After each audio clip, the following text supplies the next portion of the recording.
before we get started. Okay, and I need some responses from you guys, although I feel that I know exactly what the response is going to be, but for the sake of context, I'm going to ask the question anyway. But how many of you guys over here have some kind of experience or knowledge when it comes to coding, or have done macros or VBA before, or have been exposed to it, or have even heard about it before this point, or maybe even used them before? So let's say, thumbs up if you have, and a shocked emoji look if you haven't. So just so that I can see exactly where you guys are at when it comes to this. So, okay, Amy has, Nicole has, okay, Akash hasn't, Nikhil hasn't, Sahal hasn't, G hasn't, okay, Sophia has. Okay, so that's a decent enough mix. And I can, I can safely say that, when it comes to most students, this whole thing with coding is like a completely new thing. And the truth of the matter is that with macros, it's not that difficult. It's only difficult, to the point of where you have to try and figure out the code. I think that's the bulk of where the issues are actually coming from. So I'm going to give you guys guidance on that. But before we actually get into that, I'm going to show you guys step by step how you actually break down this entire thing, because there's a lot of logic that's required on your side when it comes to this, right? So let me just share my screen quickly, and then we can get started. Okay, you guys can all see my screen, right? Yes. Thumbs up if you, okay, cool. Right. If at any point in time you guys can't hear me, or the screen cuts out or something like that, just let me know. But like, unmute yourself and let me know. I'm not looking at my phone or anything, so I'm not going to be seeing any of my WhatsApps. So yeah, just unmute yourself, then we can take it from there, right? So what I'm going to do is I'm going to go through the scenario. I'm going to read through the scenario, and then that will be our first point of reference. And the reason for this is because it's actually quite difficult to even think about what your code is supposed to look like, or what your code is supposed to be, if you don't even know what the scenario at hand is. Okay, so the way to think about it, or the way to answer it, is to not think about the code until you've actually figured out how to do it like normal on Excel. Okay, and you'll see what I mean this as we go on, right? So looking at the case study, right, it's saying that, okay, so you guys have quite a bit of time to still get this done. So that's a good thing that we're doing it nice and early. Okay, but obviously don't be submitting it at 10 o'clock on this date, because the system will be crashing like crazy, and then your assignment won't get uploaded, and then, well, I don't have to tell you what happens after all of that, right? So please, try and upload it as early as possible. We are doing this almost 2 weeks before it's actually due. So I think that we're doing it well within enough time. Okay, but anyway, that's enough of that. So let's get started, right? So the scenario says that Mrs. Janssen, who is the financial director, once again called you to her office for some assistance. One of the employees of Nikishi Likahogo, I don't know how to pronounce that, called the manager of the pay office, who is reporting to Mrs. Janssen, to inquire how much tax he or she needs to pay for the current year. Okay, so that is what the issue at hand is. Okay, this is what I would highlight. And the reason that I'm giving this to you guys now is because this is what is required basically even in the exam now, right? So when you're doing your exam, then this is what is going to basically be required. Okay, so this is essential for you guys to start understanding and getting clear about when you're doing your reading time. Okay, that especially when it comes to these kinds of questions and things like that, how you go about answering your or how you go about reading the scenario is going to influence how you actually end up answering and coding the question. Okay, so this is what your objective or what the purpose of that macro-enabled workbook is going to be, right? So then the pay office manager used the tax tables provided by the South African Revenue Service, okay, to assist the employees. Okay, on average, the pay office manager gets up to 5 calls every day from employees asking this question. So this is something that is very relevant. This is something I would also highlight because this is sort of now linking in the exam when you do the question. It's going to be highlighting or indicating that now a macro is going to be at play. Because a macro, if you guys did watch the videos that we will that I put up, are basically an automated way of doing a particular task that is just repetitive in nature and that has quite a bit of volume attached to it.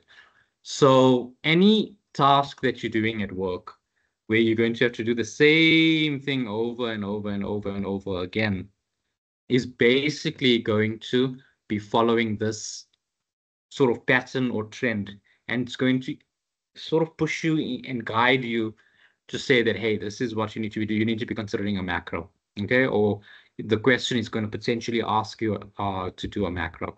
So this is important, and the reason that I'm highlighting this is because in the assessment, you guys know that as this assessment is based on macros, you kind of know that you have to do one. But in the exam, it won't be as straightforward as this. So you need to be, making sure that you can identify. So anything where there's a task that's going to be now repetitive, and instead of you doing it manually over and over and over again, like ticking and bashing when you are in audit, right? You can use a macro for that as well. Any calculation where you'd have to do the same calculation over and over and over and over again, the same thing. You can use a macro for that. Okay. So then Mrs. Janssen provides you with the following spreadsheets as attached. And you will notice in column A, there are different tax brackets. So that's our Excel spreadsheet, which we'll take a look at just now. Column B and C have different values for that. Column D was the base amount and E was the percentage. Okay, so we will look at the Excel spreadsheet. I will open that up once we're done creating the scenario. So let me quickly explain to you how this works. Let's say your average or your yearly salary is 550,000. Now this part is very important to read, right? Because this is the instruction. This over here is already giving us what the code is going to be. Okay, it's giving us details of what the code is supposed to be, or like the formula, if that makes sense. So this is what the relevance of all of this information is. So if you are sitting and you need to figure out, okay, fine, I need to code this. Where do I get the information to code this? Right? Anything in the case study that is telling you how something works or how the task is performed or what the details of the task entails or how something is calculated. In most cases, it's going to be a calculation. Like with this one, it's tax. But they could easily do something like depreciation, for example, right? That is going to be your inputs into your code, and the formulas relates to that. Okay. So reading it again from the top, let's say your yearly salary is 550,000, as the salary is between 512,801 and 673,000. The base tax amount will be the 115,762 plus 36% of the amount above that. I think we all understand how tax works, right? I don't think it's difficult to calculate that. This part over here is telling us what our code is going to be looking like. Okay, so the tax is what we need to calculate. And over here, they've actually given us the formula in a way. Okay, and let's add variables to this now, right? Because we're reading this out, right? Which is great that we can see what the formula is. But if I have to ask you guys, right, and give me an answer, what does 550,000 represents? Anyone?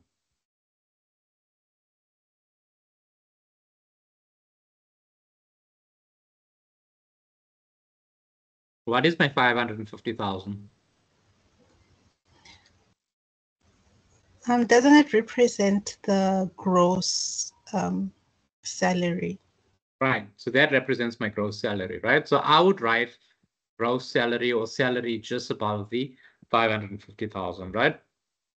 Then the 512,801, what does that represent?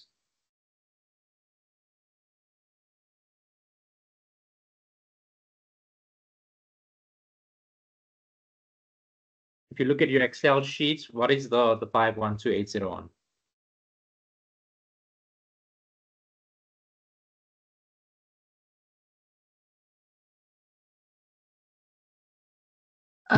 Is that the minimum amount that needs to be earned to fall in that bracket?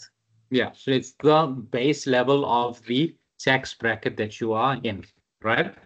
The 36% represents the tax rate relating to that tax brackets, and then the 115762 represents the base amount of tax relating to that tax bracket.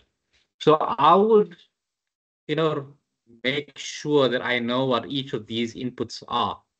This is going to be relevant to my understanding of the code that needs to go in and the formulas that need to be at play, because now when I'm doing a function, I need to know, okay, if I was doing this as a formula, let's leave the code out of it. If I was, writing this as an equation, so to speak, I basically need to put this equation into words, and that is going to actually be what my code is. Okay, that's the large part of that. Okay, do you guys follow what I'm saying? Because this is an important departure point, right? So are you guys with me? Thumbs up if you're with me. If you stuck or something's not making sense, then just let me know now. Okay, Sinclair, is that a question?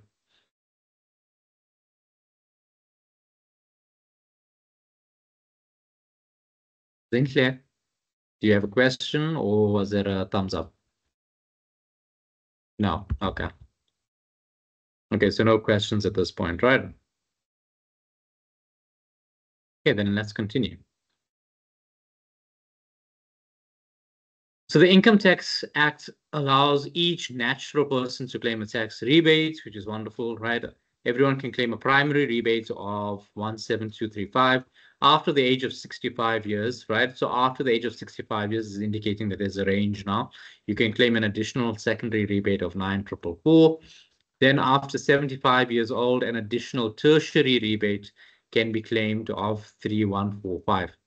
Know that this is applicable to the 2024 tax year. The solution should take the age of the taxpayer into consideration, right? So what is this telling me? If they say that the solution should take the age of the taxpayer into consideration, right? What it's effectively saying is that the age of the taxpayer needs to be an input in my code. Okay, because that's how you're going to take it into consideration. I mean, if you just think about it logically now, right? How else are you going to take it into consideration if it's not an input? So that's what I would be like. So anything that they tell you that any particular variable or factor that needs to be taken into consideration, that is something that would then be an input in all likelihood, right, into your equation or into your code. Okay, guys, with me? Just check back on you guys. You guys are all with me, right? Okay, good.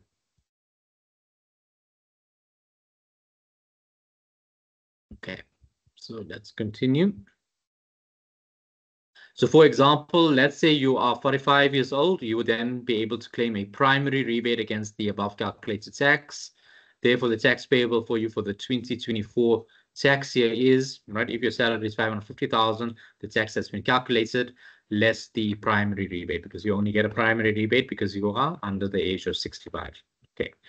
Now, Mrs. Janssen asked you to create a button to request the employee's salary as well as the employee's age. Okay. So this is already telling us that this is an input, because what is being requested, right? So anything that's been requested is being requested by the user, and the user would need to input this. Okay, so I would then also, while I'm reading, look for whatever in all likelihood, even in the exam, you will get something that's going to be similar to this, where there will be some kind of input. So now here, in this case, it's going to be the salary, which is going to be an input, and the employee's age, that's going to be an input. Okay, and the calculated result should display via a message box. That's fine. Okay. So here's the required. Please download the attached Excel file called assignment 2. Perform all coding in this workbook. Well, that's pretty much goes without saying. When done, save the workbook as your student number, yada, yada, yada. Code the solution. Okay, so this part is very important to pay attention to. Okay. Code the solution to the problem is required in the email from Mrs. Janssen, or Miss Janssen rather, by making use of VBA, which is your Visual Basic for applications. Make sure your coding complies to coding best practices. Basically saying no malicious code and those kinds of things that are going on. I think you guys would have done or covered ethics in coding at some point in the module. So that's basically what that is revolving around. Because remember, coding, one of the biggest risks that VBA actually has, and I think it is part of your theory questions on this one, is that malicious code can be part of the worksheet. And sometimes it can actually corrupt your data or take other data that you didn't know was being pulled from you. So whenever you use a macro-enabled worksheet or workbook rather, even at work, I would say always be very sure that you're very careful about making sure that you've gone through the actual code so that you know what you're working with. Okay. So no marks will be awarded for coding functions and commands not covered in AIN3601 and AIN3701. Therefore, refrain from using arrays and collections. Not really something we need to concern ourselves with. Lastly, please make use of a function to calculate tax payable. Your sub-procedure should only facilitate input from and the output to the user. That's fine. And for the selection structure, please use if statements. Okay, so that's not a problem at all. But this is what you're required is you guys should be making note of each of these things, because this is essentially the parameters for your code. Okay, so you need to make sure that you are addressing all of this inside your solution. And as you can see, it's quite a bit of marks, right? It's 32 marks. So 32 marks is not, an amount of marks that you want to lose, because at the end of the day, I mean, the assignments are of 40, so it's pretty damaging if you don't get this right. So definitely make sure that you understand exactly what is required. And we've worked through that, we've gone through that. That's not an issue. But make sure that on your side, you're clear about everything that's been mentioned and discussed, right? If there's something that you're uncertain about, please tell me that, okay, well, I don't understand what this requirements is saying. I don't understand what they mean when they say this or that. Because at the end of the day, if you don't understand what this is saying, you can't even begin to start formatting your code or even doing anything with your code, right? So this is your departure point. So are you all clear on what is required? I think you're all clear on what we have to do. Your issue is how to go about doing it. I think that's maybe an accurate statement to make, right? So, okay, so Amy is fine.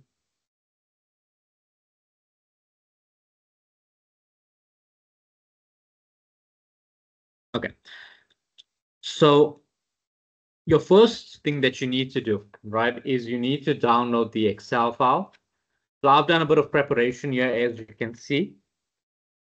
And the first thing that you need to do is, okay, so you would see that here I've got class assessment 2 completed. So I did actually do this myself as well earlier today before the lesson. And basically, you will notice that I've got two files over here, right? One is a normal Excel worksheet, and the other one is Microsoft Excel macro-enabled worksheet. Okay, So why do you guys think, what is the difference between the two? Why is it necessary for me to be saving it as something else? Any of you want to venture a guess on that? Sinclair? So that you may be able to run the coding or the macro, because if you save it in Excel, then it won't run anything. That's basically it, right? So the moment you submit a file like this, you've got 0. Flat out. Okay. And I'd hate for that to happen, because here's the thing, right? Here's the truth, right? Let's open this file. Okay, so I've got the file open. I've got my button over there. Right, I created my button, but it's not even going to function. There's like nothing. It's like a dead button. You know, even if I go to my VBA, there's just nothing that's going to be there. It won't save the macro. There's just nothing. It's so you do all that work and it's not going to even be registered as far as Excel is concerned. When you actually go into your VBA, even if you put the code in, even if you click on save, the moment you close the file, it's going to go back to a blank, not blank document, but a blank module, basically. Okay, so that's something that you want to be very, very careful of, right? So the basic thing, and this is the solution that I completed, is where you'd have your button over there. Now you can see the button actually has some function. We can enter our salary, let's say 60,000.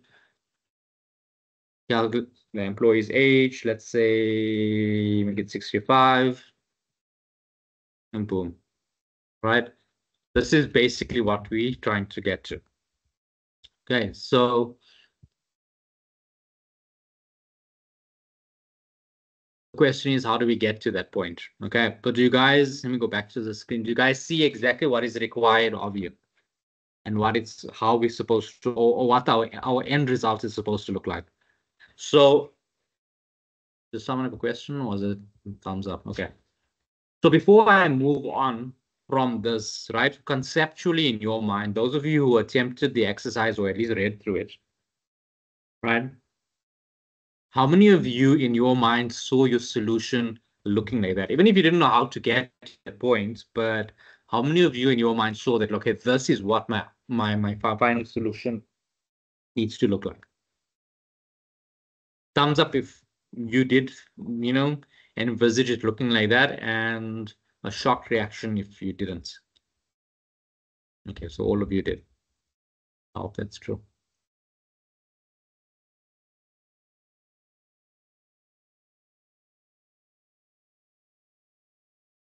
Okay, so a decent enough mix, right? So some of you did expect that, some of you didn't expect that. Okay, so there's nothing else in the chat.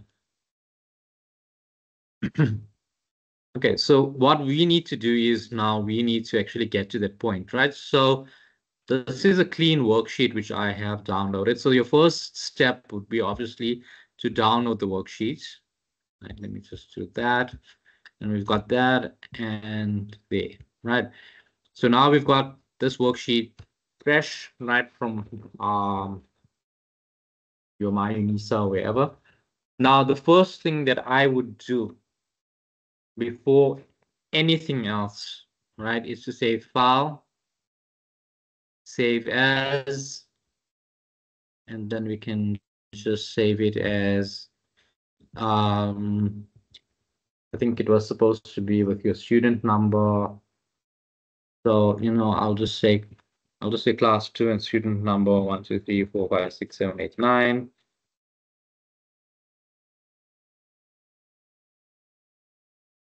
And then you save it as a macro enabled workbook and then save. Okay. That is your starting point. That is your departure point. That is your step 1. Unless you're on account downloading the file as step 1. Okay. That is very important.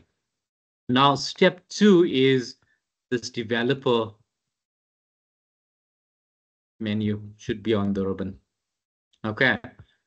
So the developer tab rather needs to be on the server. But now, from all of you guys over here, right? Who does not have that on the Excel?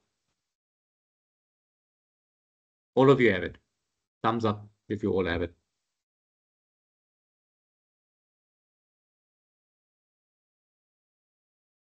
Okay, good. Now note also that this is not going to work on the web version of Excel, right? So you can't use Office 365 and do your assignments on that. It won't work. So you have to have, when they say desktop version, what they mean is it has to be a version on a device. It can't be one of those versions that it's online on the cloud. It needs to be one of those versions you've downloaded, installed on your laptop, desktop, and you're using it from there. That's basically it. It's important for you guys to know that, because especially during the exam, if you try, a lot of students have asked me, but can't I just use Office 365? You can't. If you tried it, you'd know that you can't. So, I'm just making that clear from now. If you're going to be trying to use Office 365, you're not going to get anywhere with this, right? But anyway, right, so let's go back to our sheet, right? Now, on our developer tab, you'll see we've got our Visual Basic, we've got macros. Now, we can do this process and record a macro and just do it that way, but that's not what the solution wants us to do, okay? And we don't really have any data for that, right? If we had, like, the salary is given to us, but the age is already everything given to us, then we could literally record the macro and just run everything as a function. Then it wouldn't be a problem. But when you're going to record a macro, it's very difficult to determine your macro in that way, or to get the code in that way, if you have to put inputs in. So I know in your material there were instances of where you could either manually type in the code or record the macro. And some students ask me, okay, but how do I know which is which? Why can't I just record the macro and run with it? The thing is that if you have inputs that you need to put in, right, which is what an input is anyway, recording a macro doesn't really work, because you are only going to have the automated process that's recorded and that will run. But then the input part from you doesn't get recorded, because that input will change all the time. So it doesn't take that into consideration. So the moment you see a question telling you that there have to be some kind of inputs, automatically recording a macro pretty much gets eliminated as an option. Okay. So that's just something just to be clear about, so that you guys understand that, right? So now we're on the developer tab. I like using shortcut keys, right? So you can either click on the Visual Basic, but I don't like doing that. But there is a shortcut that you can use, and that's Alt plus F11. Okay, so that's what I typically resort to, and it's just easier to toggle between your keys like that, right? So you can have Alt F11 and you're on your Visual Basic, Alt F11, you're back to Excel. So, if you're bored, you can entertain yourself with that, right? So this is now our Visual Basic page, and this is where we will be entering our code. So to start entering the code, we need to say insert module. Okay, and this is where our code is going to run. Now from here, we can still toggle back and forth Excel and here while we enter our code, right? That's not the issue, but it's good to know how to do it. That's why I don't like going and using manual, or rather, clicking around too much. The shortcut keys work a lot better. It's a lot easier to navigate. So rather just Alt 11 back and forth when you're doing your code. It's just easier to flip between the two. Okay. So that's just a bit of advice if you guys haven't been doing it that way, right? So now what we need to do is we need to define a function to calculate the tax payable, because remember I said, what is our objective, right? So if we went back to our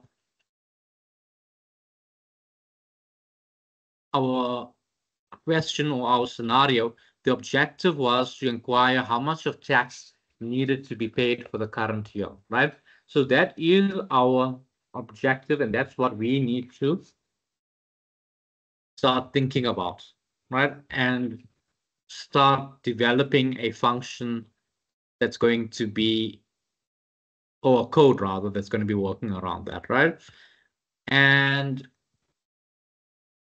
it also said that we must make use of a function to calculate the tax payable, right? So this is our objective, which is to calculate the tax payable. And the question says that how are we going to do it? We have to make use of a function to do it. Okay, so that is our starting point. Okay, so before I delve further into this, are you guys with me? Are you guys clear on this? We first define what our objective is. Okay, and then we say, okay, fine. What does the question require us to do in pursuit of calculating this or determining this? Okay. So there are a variety of ways in which you can do this. But you know, so and this is something I need to stress. You guys shouldn't be having your answer looking exactly identical to each other. Nor should it be exactly identical to mine. I wrote the code out. I normally like writing the code in Microsoft Word. So you'll see I did that on a Word document because it's just cleaner and neater, and then I copy and paste it into my VBA. But whichever way you want to do it, I mean, that's up to you. But I'm going to do part of the code with you guys just so that you guys get the idea of what needs to be done. And then I'll copy and paste the rest of the code in so that we don't waste too much time. Take you through the code, and then from there, you'll see how the code actually works and runs. Okay, so like we said, the first thing is a function,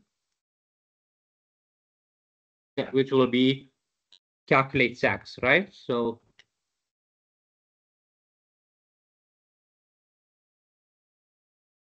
because that is what the point of it was. And then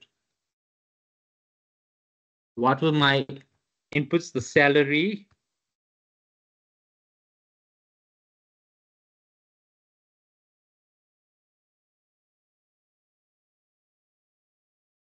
Now, here's the thing with the salary, right? The salary, what is the salary? Like if I ask you guys, what is it? It's a number, right? So this is going to be the format for this, right? Now we need to think, so what is another word for a number? An integer, basically, right? So we can select this to say that, okay, you know, the salary is going to be a number. So we're going to select it as an integer, or we can select it as what is called a double. Okay. That should be around here. So just make sure that from your guys' perspective, you see which one UNISA is covering. But in practice, obviously, there is a difference between the two, right? So I always go with the double, right?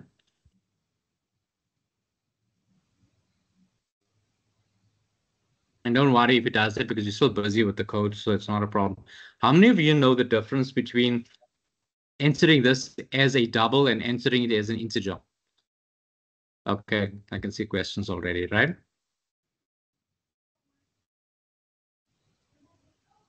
Okay, and Nunkumar, okay, you can ask your question while your hand's raised.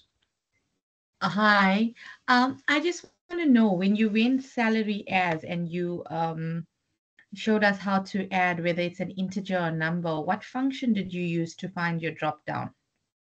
The moment you say salary as, right, the thing will pop up on its own, and then you can select from there. I'm going to do it again for the... It didn't pop up for me. Is it because I only had my developer tab set up and I didn't, but I just followed what you said on a VBA workbook. We opened our, we opened the module. Yeah, okay, so what did it do when you tried it on your, did it not give you anything at all? If I said salary as, oh, then when I spent, okay, now it did. Sorry, it did. Thank you so much for it. Thank you. You're welcome. It doesn't on mine. It doesn't on yours. Okay, so just delete it again and just try it again. Let me go to my Excel. So go to your Excel again and then just try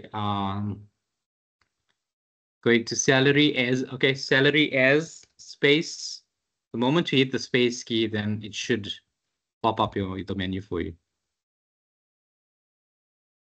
And then you can select double. Still doesn't. Yeah. Okay, hold on.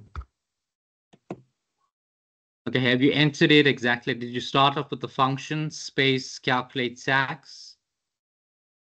Brackets. I said and then salary. function, is it calculation, calculate tax. There was a space between calculate and tax.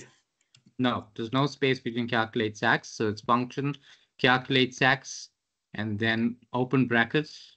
There's no spaces over here, right? Okay, let me do that. Let's see. Open brackets, salary S. Okay. It'll pop up.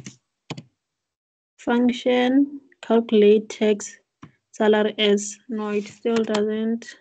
Let me start afresh and see. Okay, just try it one more Function. Yes. Function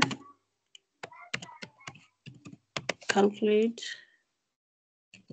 tax salary S. No, it still doesn't. Okay, so Still doesn't pop up. Did you have a space after salary? And after S? salary, I need space. Salary and S. S, yes, there is a space. Maybe yes, there is a space between salary and S. And then space again. And then it should. Oh, space again. Yeah. And then after space again, yes, it does. There are pop-ups above average. Yeah, so then just go to drop down to where it says double. So you just go down until you get to where it says double. Double or integer, it doesn't really matter at this point.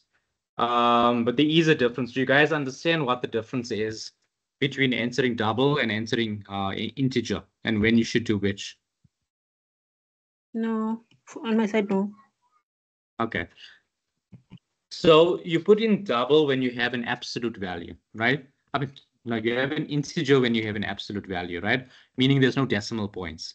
So you'll see, like for the age, we can't use we can use an integer because you wouldn't really get a person's tax being influenced by them being 66 and a half years or something like that, right? They're either 66 or 67. That's basically it. But with your salaries, you can use that as an integer as well. But if you use it as an integer, then you can't add decimal points. That's the only real difference. Okay. So if you use an integer instead of double, then you can't add any decimal points in your salary. So your input can never have any decimal points. So, but if you have inputs that do have decimal points, which is typically the case for salary, it might be that then you'd use double. But it doesn't really matter. I'm not sure which function UNISA I've taught you guys. The integer one is still the simpler one. So it's either or. It really doesn't matter whether you use double or whether you use integer. It's not really going to make a vast difference anyway. Okay. Are you guys fine with that? Okay. Do I then now double click on the double? Yeah, you can double click on it, or you can press enter, and then you'll get like an error kind of thing popping up, but then just say okay and continue, because it's because the formula is not complete, so that's why it's sort of like giving you that error thing. Someone else has a question.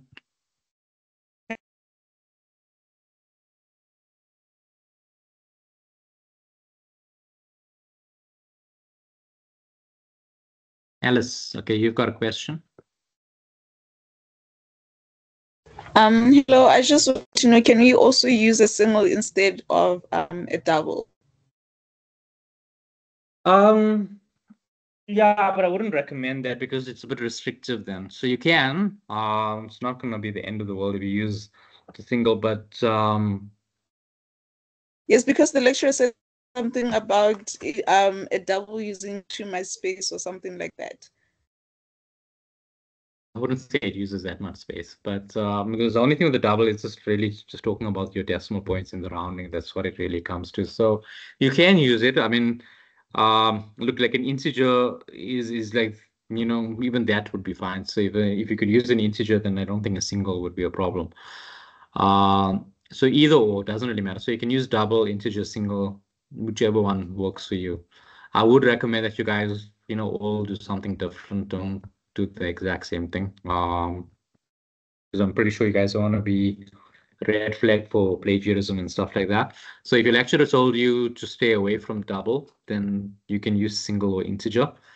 But, you know, in practice, generally speaking, you know, this is something that would have a double function rather than an integer or a single. Okay, thank you. You're welcome. So, are there any other questions? I think something on the chat, actually. Okay, so you guys did cover all of that. Okay, that's fine. Okay, so then I don't have to go into detail explaining all of that. So then I can go back to the Excel code that we were busy with, right? So that was the first input, right? Now, what is the next input? The first one was the salary. If you look back at the required, what was the other input? Age, correct? So we go back to the thing, our code, and then we say age.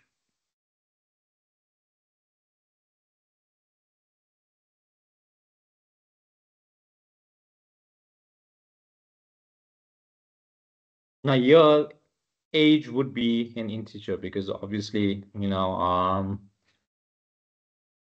you're not going to enter a person's age as being 66 and a half or 70 and a half or that kind of thing, right? So let's go down to integer quickly. There we go. Then you can just say enter. Okay. It's going to give you that thing to say, okay, move on, right?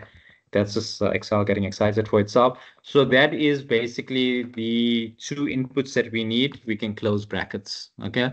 The main thing that we can read, it's telling us to calculate the tax, and these are our input salary and the age. And my salary is going to be inputted in as a double. So it needs to read it as that, meaning it needs to read it as something having decimal places and age as an integer. And then my answer, I would say I want as a double.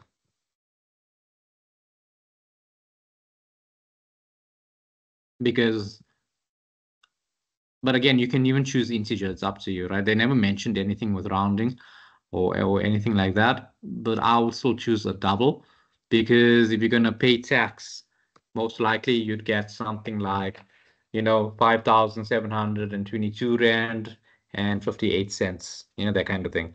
But if you choose it as an integer, then obviously then you won't have the decimals. It'll just round it up or round it up.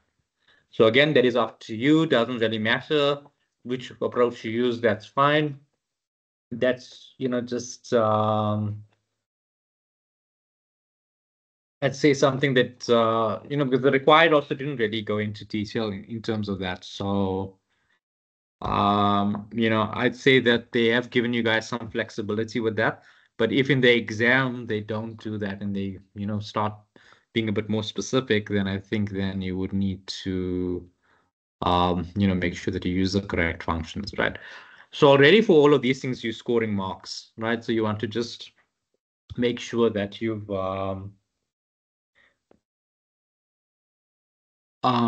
know, gotten it, you know, covered already, and that you have it, and, you know, you have it clearly defined in your mind, and that you actually understand what it's saying. Okay. Then the next part is to actually start looking at our data sheets, right? And the inputs. Okay. So that was given, again, we'll just say Alt F11, and this is all of the information that we need to be looking at, right? So before I get to that, right, I'll again say, okay, what am I trying to calculate? My tax, right? So it'll be term tax.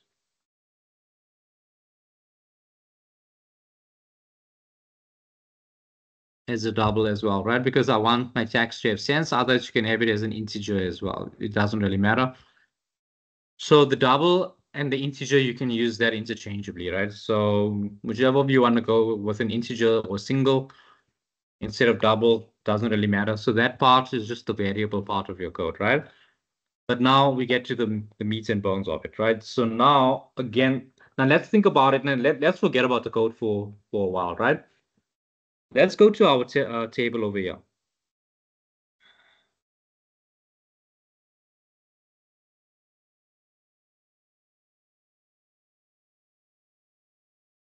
Right, so let's say we were calculating this tax manually, right? Now let's look at the possibilities, right? The first possibility is that the salary is going to be less than or equal to 237,100. Okay? Makes sense, right? The second possibility is that our tax is less than or equal to the 370,500. Okay? This is the third possibility where it's falling within this tax bracket where it's less than or equal to the 512,800, but more greater than this amount. The fourth possibility is that it's less than or equal to the 673, but greater than the 512,801. The fifth possibility is that it's going to be less than or equal to the 857,900, but greater than this. And sixth possibility is that it's going to be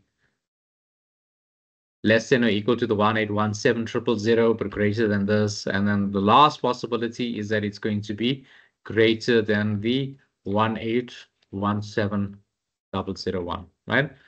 So these are the possibilities that can come about, right? So we've got 1, 2, 3, 4, 5, 6, 7, right? And the code for these is going to be very, very similar, right? Now, let's put it in plain English, right? So these are our possibilities, right? So whenever you have possibilities, this is where an if function comes in, okay? Because that's what a possibility is, right? Either one or the other. So if A happens, then this must happen. If B happens, then that must happen, right? So this is forming the meat and bones, basically, of your if function, right? So the first possibility is our salary is less than or equal to 237,100. So let's think about it, right? If my salary is less than or equal to 237,100, then how will I calculate my tax? What will my tax be? One of you unmute yourselves, right? If my salary was less than the 237,100 or less than or equal to 237,100, how would I calculate my tax? Would be 18%. Based on the 18%. Just based on the 18%, right? If my salary was less than or equal to 370,500, but more than the 237,101, then what would my salary be? It would be the 40,000 plus the difference of your salary, the difference between the 3701 and your salary itself. And it's 26% of that difference, as well as plus the baseline. Then less the rebate. Okay, yeah, at the end, right? So you guys get the crux of it. I'm not going to go through each and every formula and code over there because that's just going to be cumbersome, right? So let's go back to our coding sheet, which is Alt F11, right? So now in the way that we've just said it, that's what we can do. So we can say if salary, what you say was less than or equal to, right? Less than or equal to the 237,100.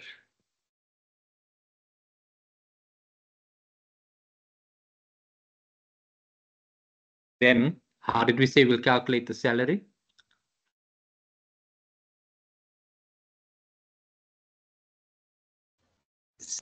Salary Times. And then we said the tax will be equal to, what is the formula for that? The salary times the tax rate. 0.8. Yeah, 0.18, sorry, right? So that is our arguments, basically, right? Now, it's very important when you are entering this, right? Take note of a few things, right? Number one, this has to be a decimal point. I mean, like a full stop, right? It can't be a comma. It has to be a decimal point, because if I do this, then that's going to happen, okay? So it doesn't recognize commas. So if you're having issues with your inputs and stuff like that, this will be one of them, right? Where it's, if you have any commas or something in your amounts, please remove them from your code, okay? Because it's not going to read in the VBA, right? The second thing is that this has to be expressed as a decimal. If you had to put it as 18%, which is effectively saying the same thing, but in coded words, it's not. You're going to have this. Do you see how this just ends up falling away? Right? You're going to end up having that issue. You can then go again manually and just put it in and, you know, move on with your code like that. But again, that's not advisable. That's not, you know, because remember, if you're in an exam and you're doing this, so even in real life and you're doing this, you know, a small thing like that can make such a big difference into your code, right? So just stay away from the special characters as much as possible, okay? So that is our first function, right? So if the salary is less than or equal to the 237,100, then the tax is going to be the salary that we have times the 18%, right? But which is expressed as 0.18. Okay. So at this point, are you guys with me? I see your hand, okay? Yes, question.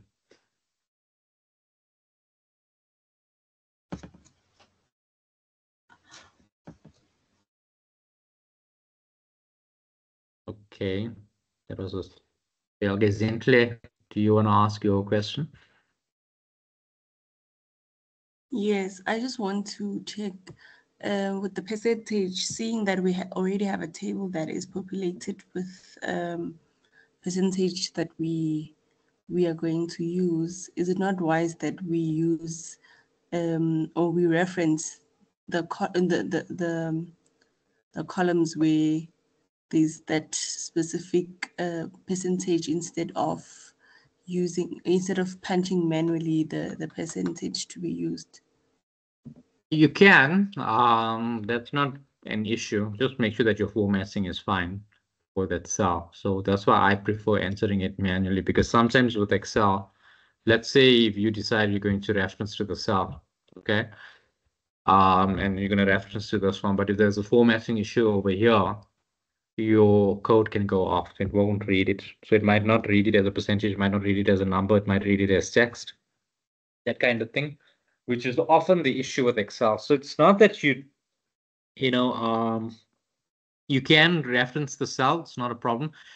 But I mean, you know, in the time that it's going to take you to actually reference the cell, you can enter the input of the cell anyway. And I prefer personally, you know, inputting the amounts. Yeah, unless you're absolutely certain that the information here is accurate. But the other problem that you're going to have, right, unless you then start using relative references, right, is that if, you know, your data moves from here to there, then your whole code is going to be completely off. So try not to reference to cells too much unless you're going to be using relative references. I don't know if you guys covered that, but as far as possible, I don't like, personally, I don't like referencing to the cell. And when I'm doing macros or when I'm doing coding, I'd rather hard input the code myself. Yeah, so that would be my advice to you. Okay, anyone else with any questions?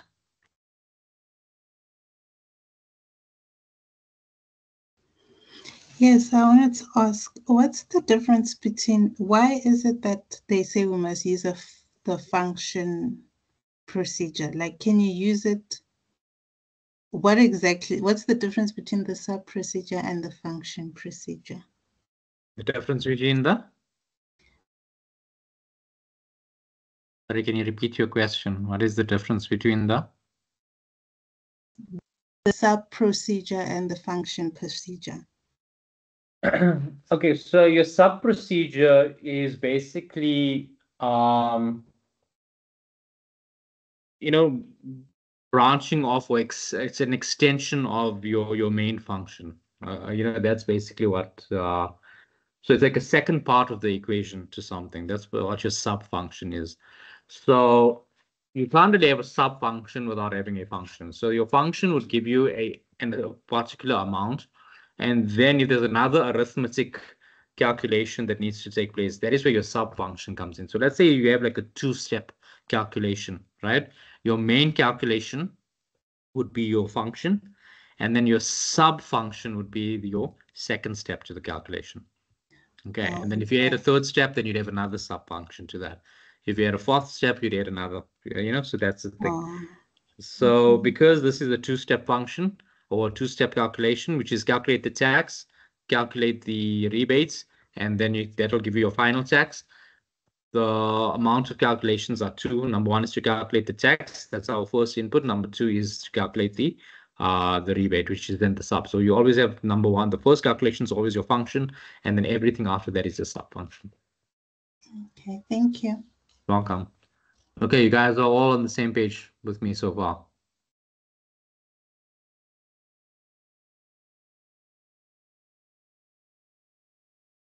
Okay, cool.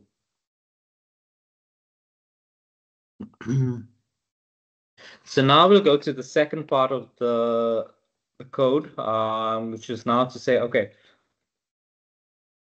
what is the second type of scenario that can get? So if the salary is, okay, this was the first possibility. Our salary is less than or equal to the 237,500, right? Then this is how it's going to be calculated. Then we look at every other possibility. So then we'll say, okay, else.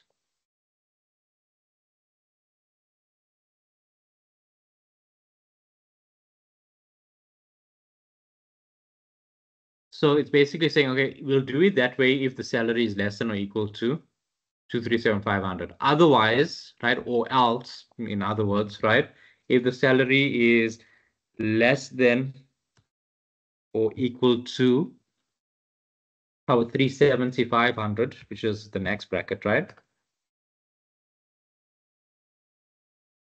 Then how would we calculate our tax? Our tax would be equal to, again, we would say it's going to be the base amount. What was our base amount? If I just go back, F11, the 4680.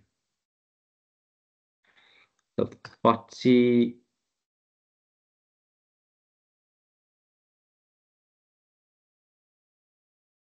Is that correct?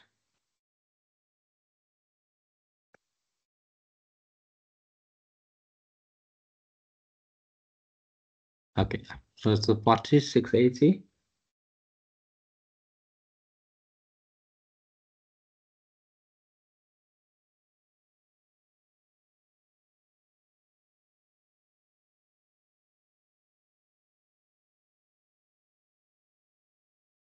Okay, which is our base amount plus, and then we'd say open brackets, which is what's salary minus the 237,100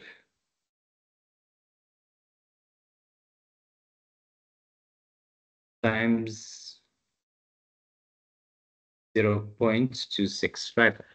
So this can be expressed in, I just wrote it out like this, but you can write it out the opposite way, right? I mean, you can, if you wanted to phrase it differently, you could say tax is equal to the 0.26 times your salary minus this plus the 4680, whichever order you want to put it in, that's fine. That's just your calculation or your equation, right? I just did it this way, but you could have done it the other way around as well. Doesn't really make a difference. the net answer is going to be the same. So I just suggest you guys don't do it exactly the same other way I've done it. So you can do it,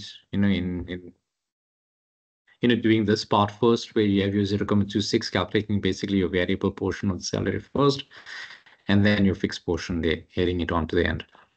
Either or, doesn't really matter. You're going to get to the same answer anyway. Well, you should, right? But you would, right? So that's the first or the second scenario done, right? What is the third scenario? So again, you say else if salary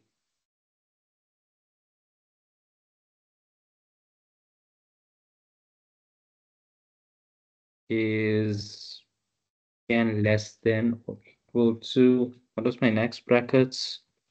Alt F11, 512 to 800.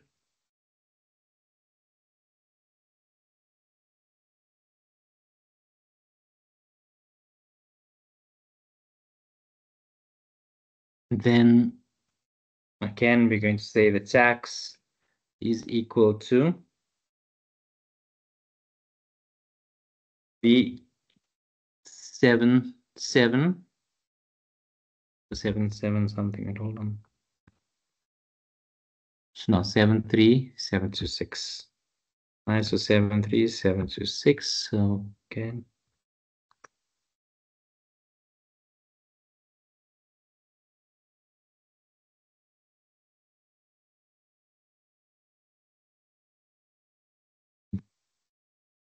Plus, we can salary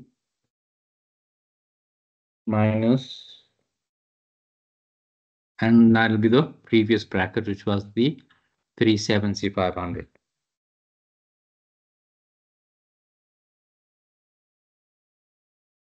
Times, what was my percentage? 31%, 0.31. And then we move on to the next function. Do you guys get, I'm not going to go through every single one of them because I want to get to the sub function and all the other ones also. Because this is just going to be repetitive. It's going to be the same thing. Do you guys at this point understand now for each of the brackets, you're going to basically, well, what the code is going to look like? Else if is basically just the alternative that you are using. So you think, else if is saying, okay, the other scenario. So if it's one thing, then you use the if function. It's like saying otherwise. That's basically like what it's saying.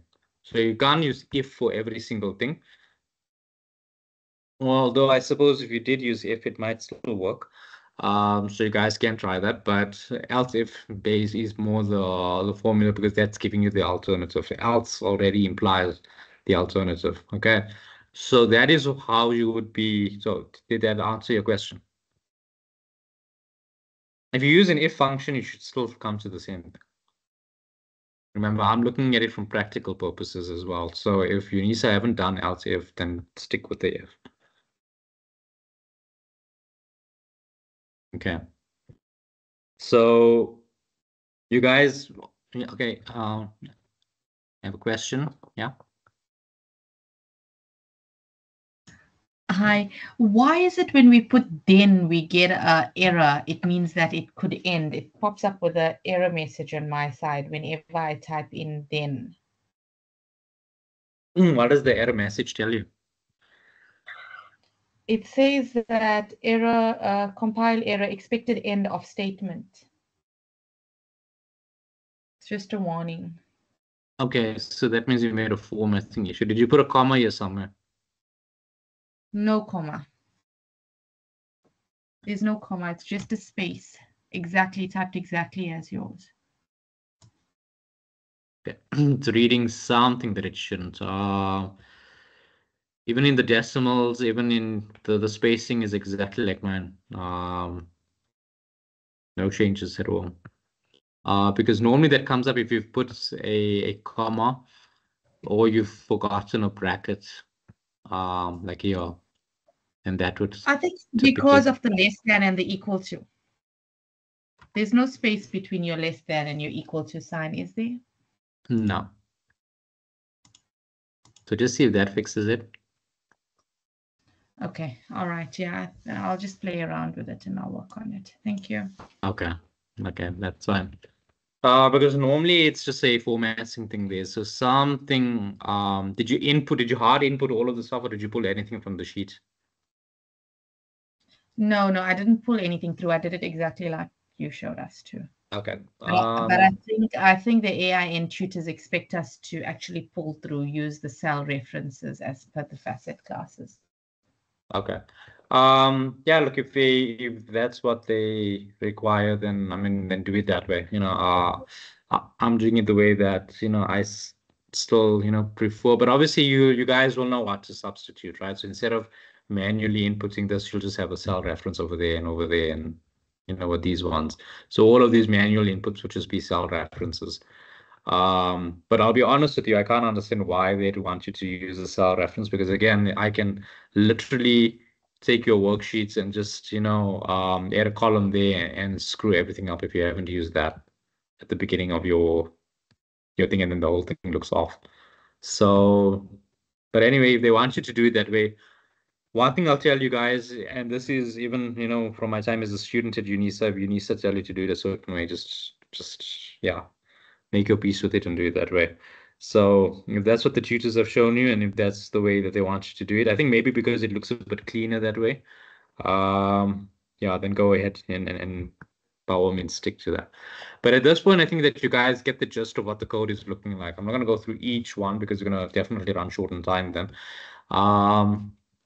But I think you guys get the gist of it, right? I think you guys are bright enough to follow, right? So you do the same thing, right until the end. Okay. So for each text bracket, or for each bracket that we have, I do have the completed codes, and then I did copy and paste it in a thing. So when I'm done with this, then what I'll do is I'll copy and paste it from my sheet into here, and then we'll go through it. We'll go through the completed worksheet that I did, and show you guys what it looks like, right? And then just run you through it. Okay, so then it'll make, then you sort of get the full picture, right?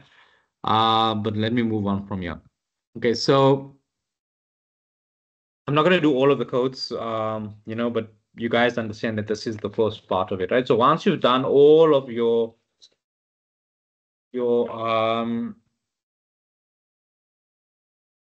text brackets that you needed to do, right? You'd have your end function over there. And then what was the next part that we needed to calculate? We needed to take into consideration our rebates, right? So you can, put a note or a comment or something like this. So you can just say rebates calculated based on age, something like that. You guys know that when it's green, it means it's just a comment or something, right? Thumbs up. Okay, Zinhle, you got a question? I just wanted to check, because when I did it initially, I started with the part of the message box where I used now. I didn't use the function. I actually used the sub. Yes. So I wanted to check, does it have any impact if you use the function, if you deal with the function first, or you do the sub then the function? What is the impact or the effect in that instance? Well, it's not very logical to do in that order, but you can. It's not necessarily look for a simple calculation, you won't have an issue, right?